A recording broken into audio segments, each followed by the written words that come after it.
Hello, everyone. This is Sterling Brown, the Combot Collective, here with you again, bringing you everything you want to know about the 2021 Battlebots Championship season as we now enter the days of the event itself.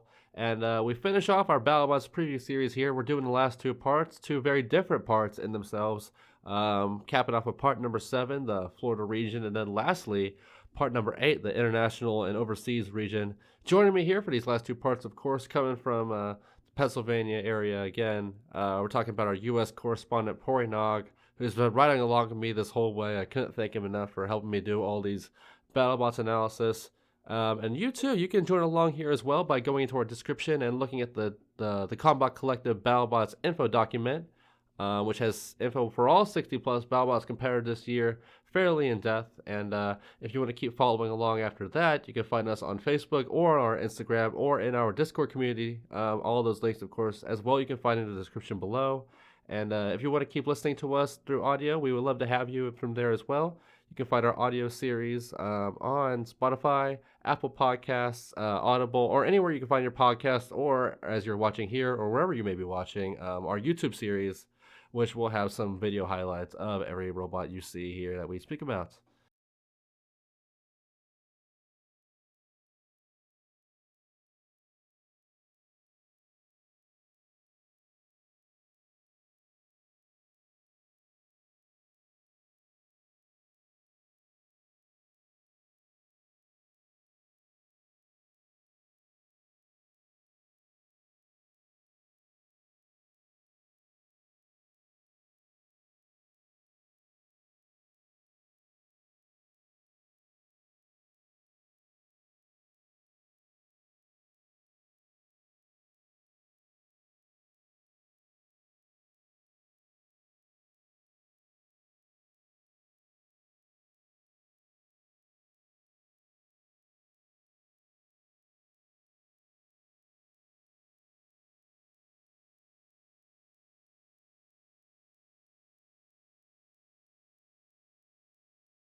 Starting off here with a Brazilian robot. We're going to have a Brazil bot here at the start and a Brazil bot here near the end. Talking here, though, about the one we saw last year, a robot that went all the way to the all the way to the semifinals last year in the Final Four.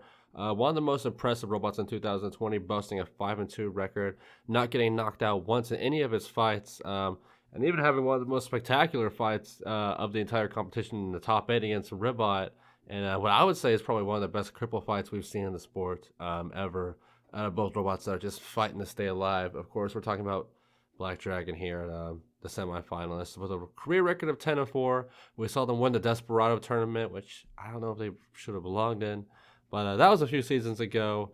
As we now talk about this year's Black Dragon, the only robot this year that we know literally nothing about in terms of updates. Of course, it doesn't help that their entire web page is in Portuguese.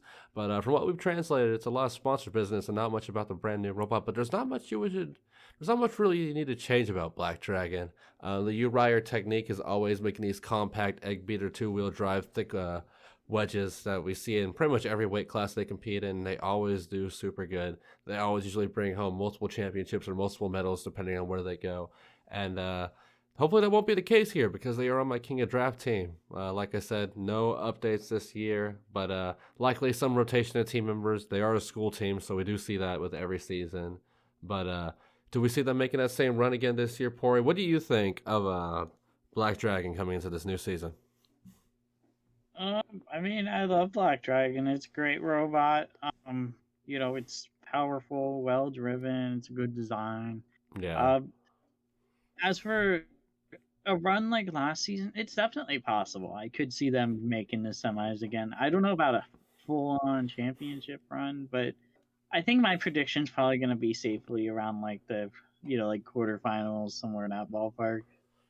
Right. Yeah, that's definitely the safe call you can make for that. Black Dragon, of course. I just like Endgame. I definitely have trouble seeing this robot not making at least a top 16. Black Dragon, of course. The people in charge at the front of Black Dragon, of course, they do rotate out a little bit. Like I said, know the robot super well. they've dealt with it now for a couple of seasons. I do believe they deal with the same captain. Let me look at that captain's name, in fact, right now, real quick. Gabriel Gomez, that's right. But yeah, they have the vertical egg beater spinner. They always bring a load of configurations. Of course, we've seen the big plow, we've seen the hinge wedges, and some of the multiple other setups that we know Black Dragon can run. But yeah, I definitely am excited for this robot. Hopefully, we will see them fight Dragon Slayer this year, because that just seems like a fight really fitting to happen.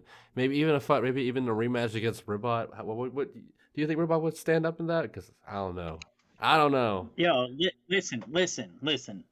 Ribot Listen, is going all the way. We're no. going all the way to the championship. We're going to take out everyone, including Black Dragon. If we fight Black Dragon again, Black Dragon's going to be knocked out for the first time ever, and they're going to get messed up. Is it the first time? I guess it is the first time. They didn't get knocked out in well, 2019 they would have either, been did KO'd against Whiplash, but Whiplash wanted to keep the fight going, so they knocked, because they were like up against a wall. Ah, But man, those Whiplash Whiplash knocked fights, them down. those don't count. Who Those don't knows about count. Whiplash? Those don't But count. yeah, Black Dragon has not been knocked out, because both fights that it lost were split decisions in That's true. 2019. Yeah. Texas Twister and Lockjaw. Mm-hmm. And it survived Copperhead, but it lost that one. That one was a pretty unanimous loss, though. Right, I took it at that one. That was a really good fight. A really underrated 2020 fight. Yeah. I think you could base a lot of this Duck luck, though, off the Duck. That'd be another good fight, Black Dragon versus Duck, because of Black Dragon's lucky charm.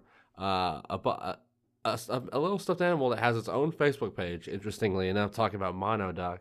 A duck that has more success with women than a lot of the robot combat community, unfortunately. But I do digress. I am very excited about Black Dragon this year. Talking about King of Draft, which we have a lot during this preview series. Probably my ace robot this year. I do like Uppercut, but Black Dragon coming off that fresh quarter semifinals finish. It's going to lead the big dogs to victory alongside bots like Uppercut, Rampage, and Sub-Zero. It's going to be a good year for us. Yeah. But yeah. Yeah, I mean, last year they were a huge role in me getting second in my league. So, and them and Whiplash, they definitely helped me get pretty high in that. So Whiplash is a giant shamoos, but I love Black Dragon. I love Whiplash. I know. But yeah, like Whiplash though, like I said, Uriver, this team has been super active in the live scene. They always have been super active in teaching other robots, and it's a shame that Robot Games isn't around anymore. I'm sure Uriver is upset about that, because those guys would usually show up to that event and win every weight class in those competitions. It would always be absolutely insane. But hopefully they can keep that going here. Have that kind of dominance again here at Battlebots. They showed a lot of it last year. But I know they want to be the top Brazilian robot, and they're going to have a bit of competition again now Minotaur's back. But yeah, now let's move forward here talking about Cobalt. Starting off our overseas research first here with a bot that is overseas, but with a bit of an asterisk on it. We're talking about Cobalt here first up. Captained usually by David Molds and Sam Smith. Now only captained by the Robot Death Company and a very famous driver, Matt Maxim, for this season. Due to Sam and Dave both having kids over the COVID year, they still wanted to use the upgraded Cobalt in some capacity, so they lent Cobalt over to RDC for this year. So they're running two bots this time, and they have Brett Riker and, like I said, Matt Maxim behind the captain's wheel for this robot. Matt Maxim driving, Brett Riker taking care of most of the stuff going on in the pits, I believe. Of course, Matt Maxim, one of the most successful drivers in robot combat history, with Sewer Snake, I believe I want to say a 6-time major event champion with their acclaim. They've always been around, always been successful. And now we're starting to see Matt Maxim come back into the scene after a multi-year hiatus. All this is very exciting. It's an all-star group all around. We have Cobalt, of course, who we've seen dominated Battlebots 2019 despite a few issues. They won This Is Fighting Robots 2018. We know what these guys can do with bots like Turbulence and bots like Carbide. But now we see Cobalt here, a robot that we know how good it can do, and they have made the changes necessary to make this bot better for 2021. They have the brand new spinning blade. They have come prepared. They have 2 fully prepared Cobalts for this event. Alongside with that, they are making some changes to deal with the wedge and ground clearance issues of 2019. They are now running a 4-wheel drive robot instead of the 2-wheel drive of 2019, and they have brought numerous wedge and wedgelets configurations, some that we've seen teasers of so far. And with the Robot Death Company partnership, they are now using max amp batteries for the bot itself. So plenty of changes this year for Cobalt. What do we think of Cobalt this year, Pory? I'm looking forward to it. I'm looking forward to seeing what it can do. It's I'm curious as to how you know Matt Maxim will drive the robot because Yeah, he is a very good driver, but I don't know if he has experience with a vert. All his robots were control bots, so it'll be interesting to see how that translates over to a robot like Cobalt. But I mean, Cobalt's certainly, you know, designed to have some pretty massive hits, which I'm very much looking forward to. I can't wait to see the absolutely. fights it gets into. I mean, there's a few in the beginning of the first episode. You'll see, watch the first episode to find out who Cobalt fights, and it should be interesting. I don't think Cobalt's gonna go all the way or anything Yeah, it's because gonna I be feel like tricky. It it relies too has a much on the lot of things weapon. holding it back. Yeah, but it has a lot of stuff holding it back, unfortunately. Which it's like sort of like how Tombstone or Deep Six is. Like it's a lot of reliance on the weapon as Hmm. opposed to Yeah, being a absolutely, tanky exactly. robot or the drive or anything like that. But I'm sure it'll get some pretty good wins. There'll be some nice destruction, and that'll be great. Oh yeah, well, like you were saying with the the spinning and experience with Matt Maxim, I think he believed he did say in the Behind the Bots podcast he has some experience with the one vertical spinner he made for I believe it was either the hobby weight or the middleweight class. I can't remember the name on the top of my head at the time, but he had some middling success with it. But that was nothing like Cobalt. Cobalt, of course, one of the biggest, one of the most powerful weapons in the field compared to the bot itself. It is pretty much known by a lot of people as the vertical spinning tombstone. And we saw the impacts it can deliver in 2019, like we said. The stuff it did versus Duck and the stuff it did to Sub Zero and Bombshell were stuff of absolute legend. Of course, a former major event champion. The team hoping they can get the third leg of their Triple Crown championship success with a win here. Of course, they have the Robot Wars Championship and the TIFR Championship. Um, we do know that as well, talking about that weapon, that Matt Maxim has made some. I think they made like a roll cage, I believe, for Cobalt so they can get used to testing. So I'm sure that Matt Maxim has plenty of time behind the wheel in Oh preparation yeah. for this event. And I don't know. Cobalt does have some gyro issues, but not as much as you'd expect with a bot like that. It is very low to the ground, good center of gravity, very compact. As long as they keep that wedge and the ground clearance to the spot that they want it to be, I really have trouble seeing what can stop this robot outside of a weapon stoppage. It's a shame they don't have the axe stream mech that they had in TIFR, but I'm sure due to weight issues and them wanting to put more power into the weapon, and the fact that axe set was already kind of a loophole in itself is the reason why we don't see it anymore. But Cobalt's still an incredibly exciting robot to see back in BattleBots. Where do we think Cobalt's going to place in this very stacked field that we have at 2021? It depends who they make it fight. In theory, I think it should fight your Tombstones and your Witch It should be getting a Doctors, main but event caliber bots for sure, yeah. yeah, but I mean, if it fights lower tier robots, I think it's easy top 32. If it fights higher tier robots, possibly, maybe, Yeah. probably, It's but a robot I can see I think winning a it'll at lot of least be fights and tough. losing a lot of fights. Yeah, yeah, yeah. Yeah, but I But don't know about deep run. Like I'm thinking round 16, maybe quarters. yeah, that's what I can say. Maybe even 32 if they have some gremlins along the way. I definitely see this robot getting some fairly simpler opponents. Maybe something like a Rampage or a Ghost Raptor or something like that early on. Maybe an Overhaul. But I mean, definitely later on they're going to get some harder stuff. It's like what we saw with them in 2019. Eventually they were getting stuff like Endgame and Minotaur. They are coming in with this design specifically an 8-4 career record. 31 and 10 overall if you include the stuff from Carbide and stuff as well. So they're coming in with definitely a chip on their shoulder. Matt Maxim, definitely a chip on the shoulder in that regard too. There's a lot of all-star qualities with this group right here, from the Yeah. team to the robot to the driver. It is very exciting, but it's like you said, it's just a robot that can lose as many fights as it can win, and lose them in the same way it can win them. It's a glass cannon in some senses, and it's something we can't really predict. There's a lot of qualities coming in here. Hopefully, they did solve some of the ground clearance issues because that might be a big problem with the upper deck installed for this year. I can definitely see that robot getting caught in a bunch of things, but hopefully that won't be the case. I have a lot of excitement for Cobalt this year. Hopefully, we will see it making a late run. I definitely can see it go top 8, maybe even top 4 with the right opponents and the right field and the right run. But now let's move on to a very important robot this year, our defending champion. We made it all this way through almost the whole field without talking about our defending Battlebots champion here, but the time has come. Of course, a robot just like Cobalt, looking to finish that third leg of their Triple Crown Championship, but they're trying to get that championship in England, but that's maybe for another time for the team. Endgame here, coming from OS Robotics, of course, captained by Jack captained by Jack Barker and Nick Maybe of the team. Probably the new top vertical spinner in the world, of course. It's hard to argue that with Bite Force currently taking a hiatus, and this robot, of course, sitting pretty as the defending Battlebots champion with a 7-1 record last year. Of course, knocked Whiplash out of the arena to take the championship. Only lost to Bloodsport midway through the season in the main event. Very excited to see this robot come in. It has a 17-8 career lineage. Of course, like I said, 2020 Battlebots champion. Won the 2018 FMB World Championship as Death Toll. And they have made the changes this year. Big changes, as always, from the Endgame team.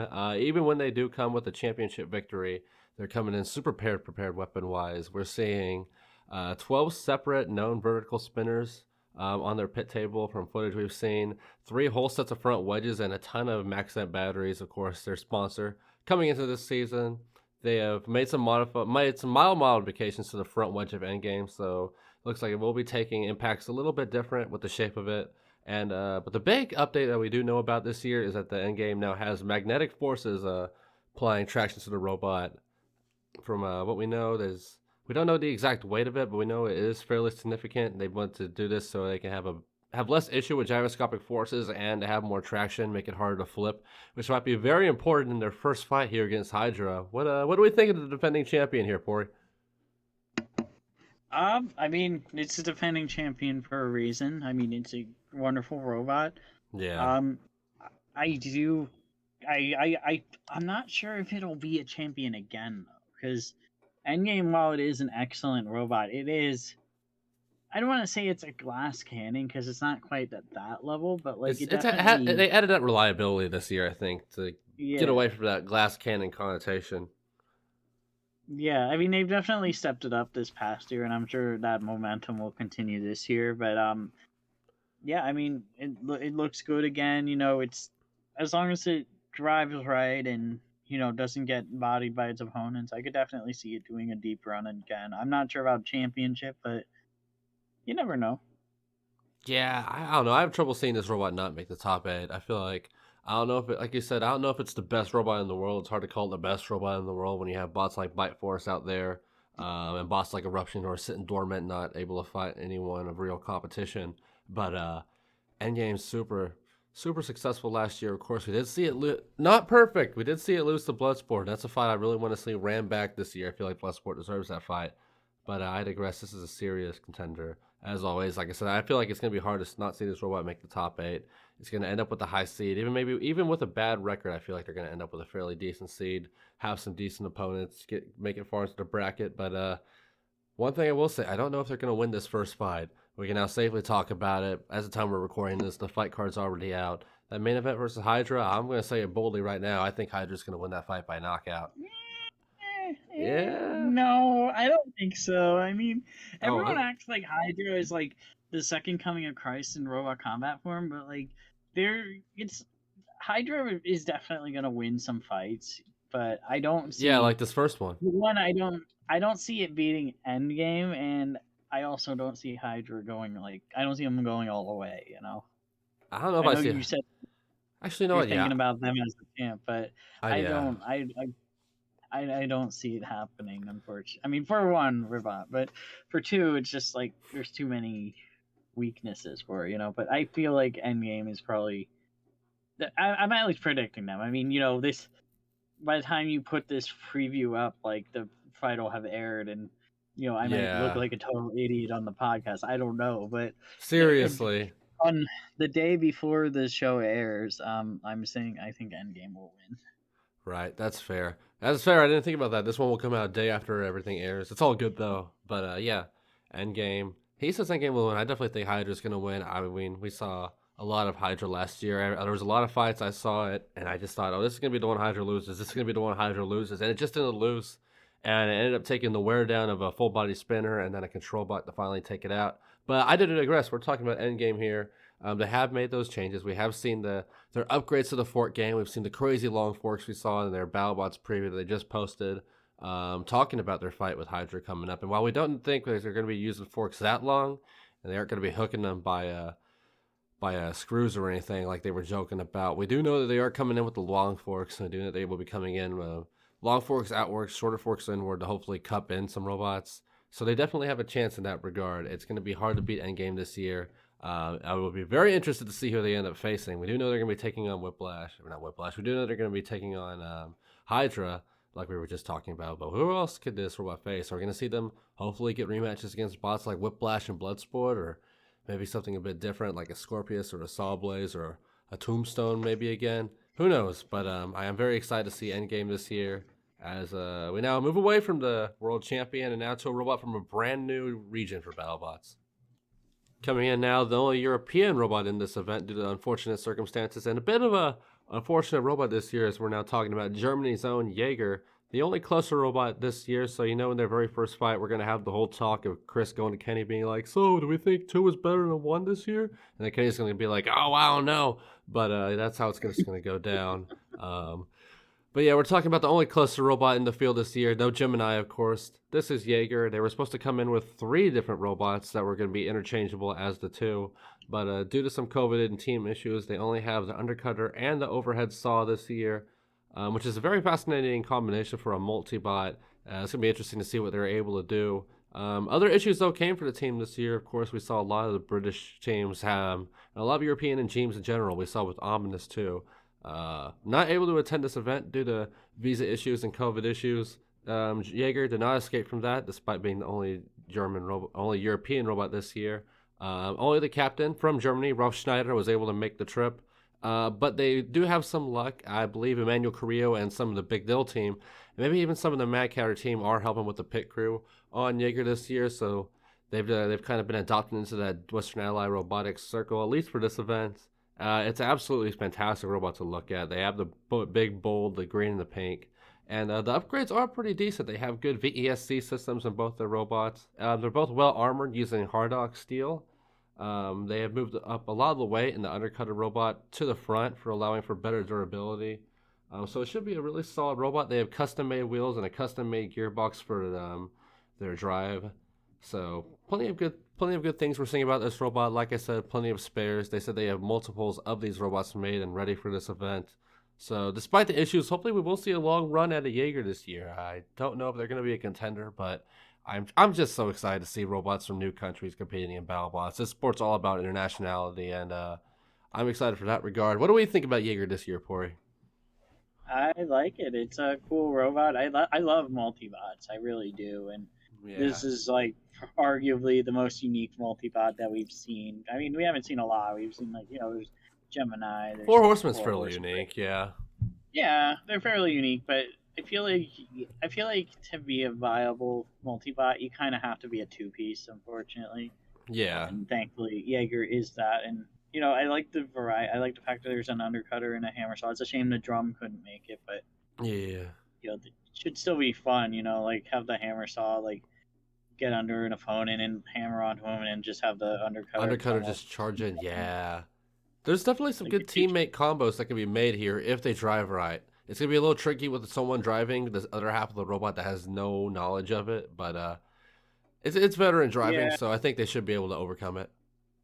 Yeah, I feel like a good choice for a driver though is definitely Emmanuel Carrillo. Like he's a very good driver, so I could definitely see, if anything, maybe that'll improve the potential performance, because I mean he's a pretty high tier driver in my opinion.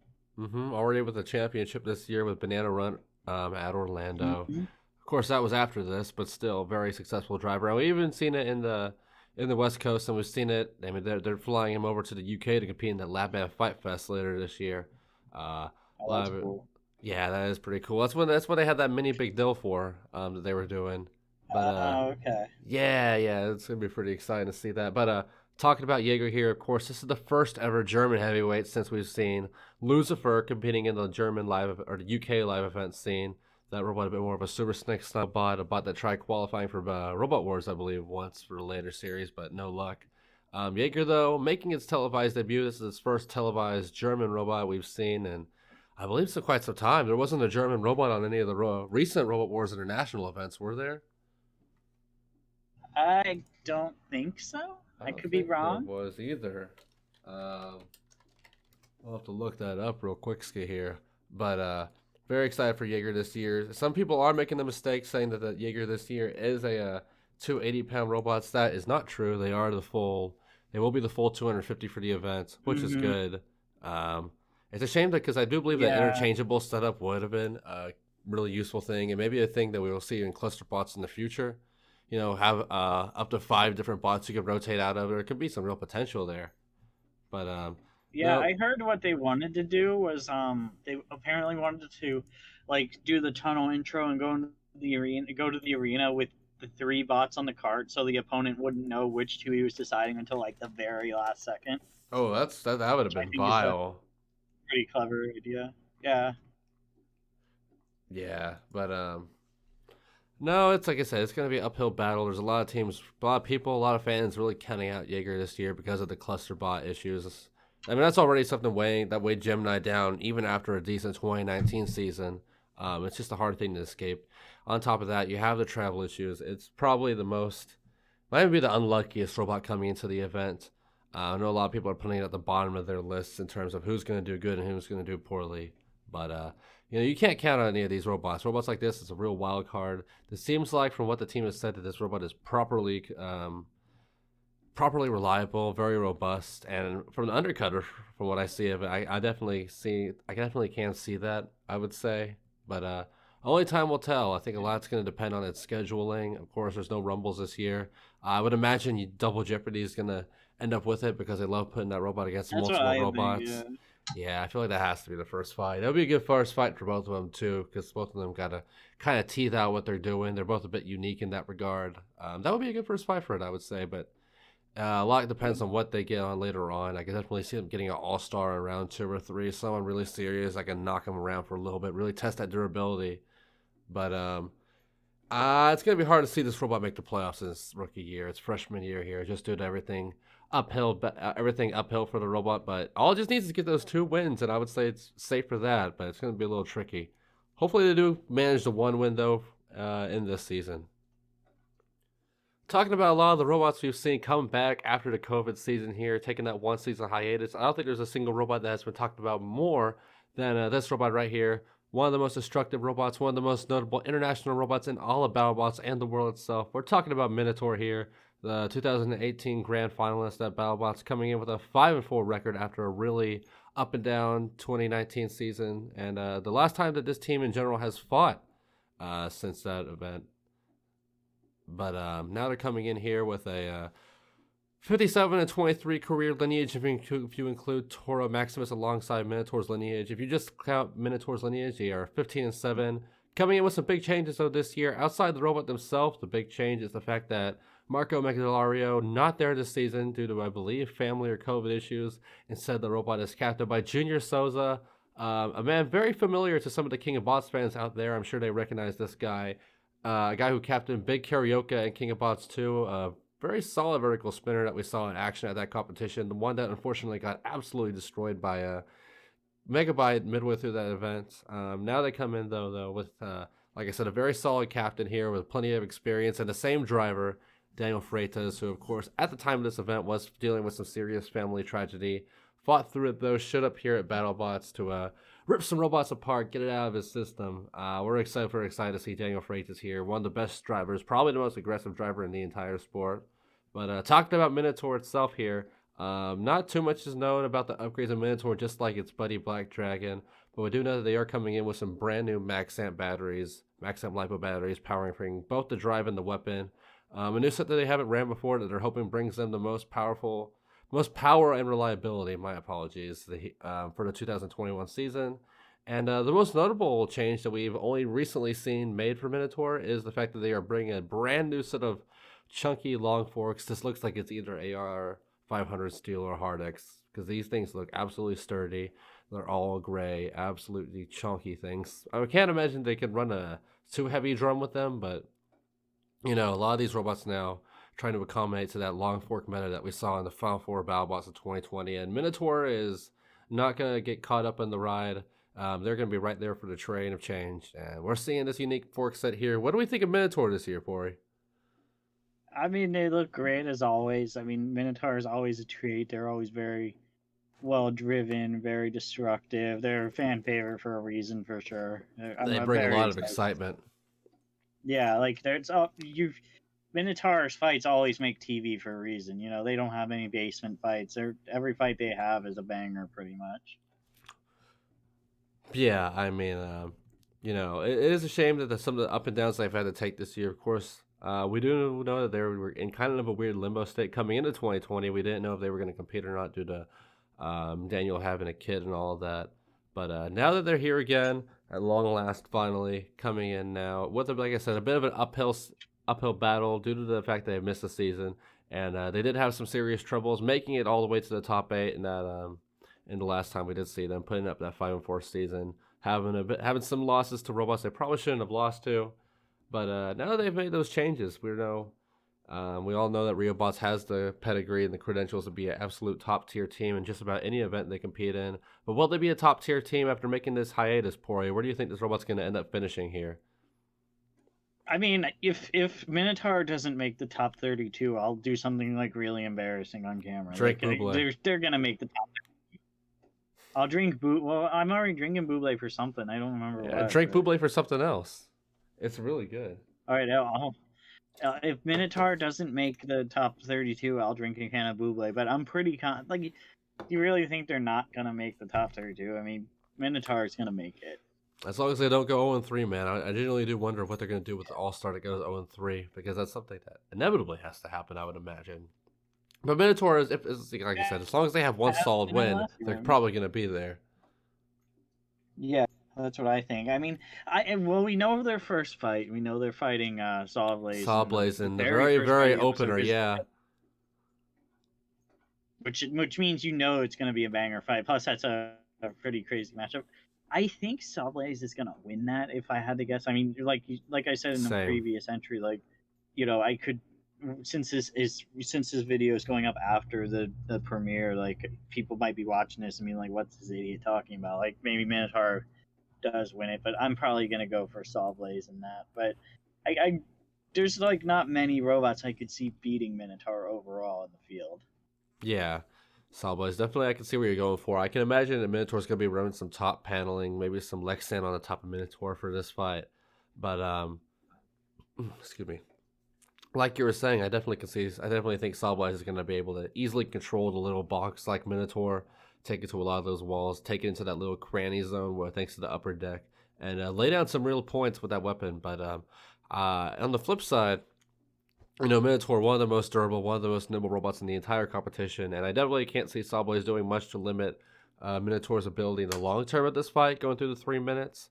And if Minotaur can do some damage to the Sawblaze's wheels, that would be much more detrimental to Sawblaze than a plethora of strikes at the top of Minotaur would be, I would reckon. I definitely could see some weapon-to-weapon hits, though, happening in this matchup, and that would be super wonderful. Let's see some sparks getting thrown around. But, yeah, Minotaur, like you said, a robot I definitely have trouble seeing missing the top 32 as long as they get one win under the belt. And once you make it to the top 32, it's a brand new round. It's a brand new competition. It's that great reset. We saw that reset really benefits some robots like Tombstone in that tournament, but hopefully they won't need that. Hopefully they'll come in with a good seeding and a good spot, good placement for this tournament. But you know, because we want to see those big hits and those serious impacts and those exciting moments still coming out of Minotaur. But yeah, super excited for these guys. I think that, you know, this is another robot you can see go all the way with the right schedule and the right field. And I definitely think their cap's going to be top 16 like a lot of these international robots. These international robots are a real deal. They bring them in for a reason. As we now talk about our last international robot here, and probably the international robot I'm most excited for, our very last robot here in the Battlebots preview series. Last but certainly not least here, probably the newcomer Eyeball at the 2019 King of Bots event. I believe we'll have footage for Red River in this fight posted somewhere on that corner screen I got right here. But in this fight, probably my favorite hit of all of 2019 in terms of robot combat. King of Bots appearance, besides the wheels, the captain has said, Talking about the things that are custom in this robot. The transmitter, custom done. The motors for this robot are custom done. The weapon motors as well, custom done. Completely custom done. The weapons itself, 4 weapons that this robot is bringing. They are bringing a long aluminum bar, a shorter sharpened hard ox bar. What is the secondary weapon? Oh yeah, a sharpened hard ox bar, a short hard ox bar, like I was saying, and the most popular weapon that this robot has is the asymmetrical death carrot spin. I'm gonna throw the prediction out there. Every time I've mentioned this to all my friends, they disagree with me, but I'm calling it now. Orby's gonna win the Grand Imahara Award this year, hands down. Oh, And that's a everyone good knows call for that. Orby. Another upgrade I was talking about, the Shreemec. We saw big Shreemec issues in Orby at King of Boss 2019. Something that the team has said they fixed. They said it has more torque and more power, more reliability for this year. Um, but yeah, it's a marvel in engineering. It really is. Everything you look, the more you look at Orby, the more you're gonna notice. Yeah, I'm very excited. It looks great. It's gonna win the Grand Imahara Award, and I'm gonna rub it in everyone's face, and it's gonna be great. I'm sure it's gonna have some nice hits, get some good wins. It'll be fun. For sure. I believe it's fairly publicly known now that it's fighting Scorpius in its first regular season fight. A tough draw for any horizontal spinner. Of course, you can ask Mark DeVitz and Icewave about that all day. It's hard to take on those big, yeah, and Tombstone, it's hard to take on those big plow fronts, especially with Scorpius. Scorpius may be a bit more plowy than Sawblaze. But this is going to be a really good stress test for Orby. It's going to have a chance to really test that Shreemec out, test that front plow, maybe test some of that driving ability. We know Xiang Wang is a really good driver, but of course you got to be a good driver if you're going to captain something, harness something as crazy as a horizontal spinner. Definitely a really impressive robot, though. It has enough character in itself that I have trouble calling it a Tomb clone, even if it is a big horizontal spinner thrown onto a base robot. I'm just super excited for Orby this year. Hopefully, we do see this robot make it into the playoffs. It's going to have an uphill battle. It's definitely one of those robots that are going to need to put together a winning season. They don't have that international acclaim just yet, even though they do with the hardcore fans, not with the casual Battlebots fans. But yeah, I can. Hopefully, it's going to be tricky with that Scorpius fight, like I'm saying. But from what I've seen of its other 2 opponents, which I can't speak of, it definitely has a shot to make the playoffs, and hopefully we will see it in the playoffs because I want to see the Orby take it to a full run. I genuinely think outside of right. What about you? What do you think? What do you think Orby's chances in terms of actual playoff contention? It has to be tricky. Depends on the opponents. Mm-hmm. I'm incredibly worried about the Scorpios fight, but I feel like they could definitely make the top 32. I don't know about a deep tournament run because there is a lot of cons to the Orby design, but yeah, I think at least it'll put a good performance on and win some fights for sure. if it stays reliable, they're in a good spot because they have plenty of spares. That's something I could definitely see being a big benefit if they appear in one of the bounty tournaments this year. Of course, it's always super useful to have so many parts on standby. Just look at Rotator and the run they had at and the Bronco tournament. Really, a lot of that was built off the fact that they were pretty much ran on all spares for that one because they had them after the main season. But yeah, this team, of course, loaded to the nines. We know that they have plenty of competitors this year. They have as many German members on their team as the German robot Jaeger, which I do find a little funny. I believe the captain's wife is from Germany and lives there currently, so that's all a little fascinating. But yeah, as we now cap it off here. Orby is probably the robot outside of all my Texas boys, outside of Switchback, Dragon Slayer, Sub-Zero, and outside of my fantasy team boys like Uppercut and Rampage. This is probably the robot I'm cheering for because I love seeing these international robots like Railgun, like Warhead, like Death Roll, like Orby here make these crazy runs, and I just want all the best. I want to see Orby appear in literally every Battlebot season and show off all these crazy designs that he's concepted about and theorized about, from his flippers to his walkers to his vertical spinners. I love Team Orby. Get me all in Team Orby now as we finish it off here. Oh, yeah. Thank you for capping off this episode here with us as we start finishing off our 8-part Battlebots preview series with these last 2 episodes. If you've enjoyed what you've seen from the Combot Collective so far and from these preview episodes, you can keep with us for your Battlebots fix. We're going to be doing Battlebots analysis episodes along with that are going to be breaking down the upcoming Battlebots fights that we'll be seeing that Thursday and the previous fights from the previous episode of the following week, along with doing a Battlebots power ranking. Those episodes will be coming out every upcoming Wednesday for the future until the Battlebots season ends. And on top of that, if you want to know more about the live event scene and some of the robots that compete in that, we got your live event fix as well. We just put out our Robot Ruckus 2021 analysis, and we were going to be doing more analyses for upcoming events such as Robots Live and Norwalk Havoc. Of course, we're going to be doing the Crawley event and the Norwalk Finals here in the coming month. But as we start wrapping it up here, you can find us, as always, on our Discord server community or in our Facebook or Instagram. And you can keep listening or watching us on Spotify, YouTube, Audible, Amazon Podcasts, anywhere that you find your shows. This has been Sterling Brown here again with the Combot Collective. As always, you can find me on Instagram at SterlingTXTG. And you can find me in other projects here in 2022, like my future podcast, PhD in BS, along with my vlogging channel and hopefully me streaming. You can find Pory Nog and all the podcasts he appears on, along with his main YouTube channel, which recently hit 500 subscribers, talking about www.dippyxyz. It's a very exciting Battlebots season here. The season's finally here. By the time you're hearing this from me, you've probably already watched the first episode or are about to. So yeah, happy Battlebots coming from the Combot Collective here as we now finish it off. Thank you again, and we'll hopefully see you next time.